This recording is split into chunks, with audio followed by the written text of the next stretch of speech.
What's up? It's Eyes of Apollo bringing you some Driveclub, the most anticipated game for me this year, because all the other ones suck so far, including Destiny. I didn't like Destiny that much. Too much hype on that thing. But anyways, I'm putting max hype on this shit right here. Anyways, here's the amount of cars you can get, which doesn't seem a lot compared to like the Forza, Forza universe and the Gran Turismo universe, but this is pretty damn good for what they have so far. They have a season pass, so they'll include more cars as they go along. But these are kind of strictly European cars. Now, I'm totally fine with European, but the thing that kills me right here is I can't get my Volkswagen Golf. That's my main car that I've always wanted in my life. Like, that's the pinnacle of cars for my, like, top of the car I wish I could ever buy. No Lamborghinis, none of that. I go for, like, actual cars you can buy. But here I am sitting in a Mini Cooper. There's actually animations to sit inside the car before we even start the race, which I think is a pretty damn awesome feel to it. And the landscapes are just amazing in this game. I can't get over how great this game looks. But it also has its not so great looks, which I'll get to later. But the opening scenes for these races are just so goddamn beautiful. I mean, I almost cried when I started. No, I'm too manly to cry, but I wanted to cry if I could, because these just look amazing. And if you don't think they look amazing, and I'm totally overhyping this game, that's fine. But to me, this game looks so goddamn beautiful. Look at the sun! The sun gets in your eyes in this game. There's rarely any games where you actually have that happen, that there's like massive glare that can actually mess up your racing and seeing the track. Here's just the first race I'm going to throw down. I'm not going to throw down that many I mean, it's a racing game, so I'm going to throw down a lot of footage of races, but this is kind of just a sneak peek. This is the transition to the night, and this is the same exact race I was doing. So they have what they did for Grid when you could do the Le Mans 24-hour, how they actually did the transition slowly into the night and into the next morning. They do that in most of these tracks, which is pretty damn awesome. I love the feel of it. And the greatest part about this game is that with the animations that they put in it, it's pretty cool. I understand that, most video games don't want to go over the top with animation to make their game look way better than others. But this is where it has its major con. For the people that like the out of the car third person type view of a car, this is where you're gonna hate it. Hate the game in general, because it sucks when you're outside of the car. Like, this game is 100%, I would say, if not 90%, because you have the bonnet view and you also have the front view. So it's mostly going to be in the cockpit view, and when you're in the third person view, it's not, it's not something that most people would find like normal, because the car moves in a way that it's almost too stiff when you're in the third person view. But here we are is the mini challenges that they put throughout the racing. And this one is the face-off for average miles an hour, which I think is pretty cool. So even if you're in last in a multiplayer game, you can still try to get these for the challenges. Now this is me unsuccessfully trying to join a multiplayer match.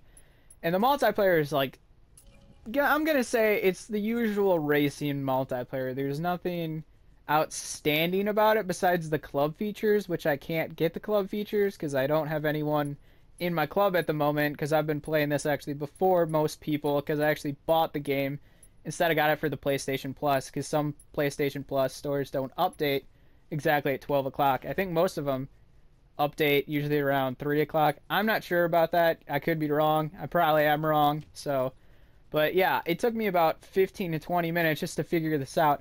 And all you do is just load into an event playlist. And I don't even think it matters what event playlist you join into, because it'll just create a match, and then you get sent into a lobby. And the syncing into the lobby was actually pretty easy, and I would say kind of quick. But here's the multiplayer, and this is what you're going to run into at least 80%. I hate putting percentages in the game because I suck at math. But this right here is what's gonna happen the most of the time. Is you're gonna get frickin' nailed on the first turn. Like almost every frickin' racing game you play, but I'm not gonna give it that much of a con, because that's just people playing. You should have common courtesy like I just did right there, and make a move once they mess up. That's pretty much most of my plans in racing. After the first turn, of course. See, I would dive into customization, but all there is vinyls, so that's it for customization. So if you don't like customization, tough luck. Now I sucked at that, but I'm just gonna give it some time so you can take in the sounds of this game. The sounds of this game are just so good. So I'm gonna shut up and you can totally just listen to the sounds for a while. Cause it's just, oh god, this is so amazing.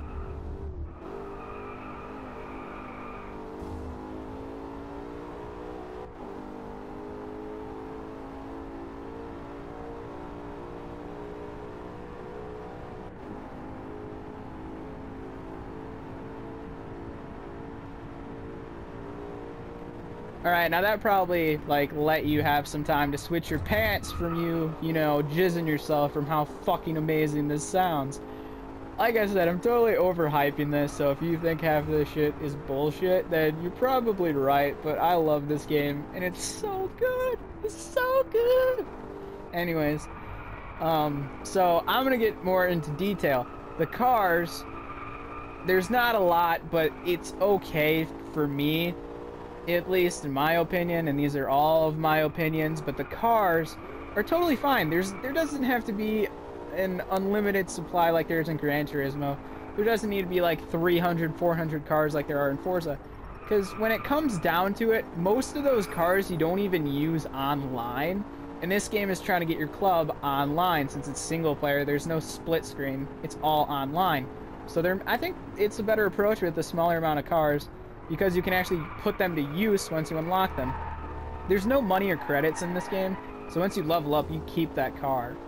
So I think that's pretty cool. I hate credits because somehow people can exploit the game and get like a shit ton of credits and all of a sudden have like a Bugatti in a freaking like Lamborghini race. You understand what I'm saying with like how there's one car that's way too overpowered for that race online and one person has and everyone else has like the stock cars.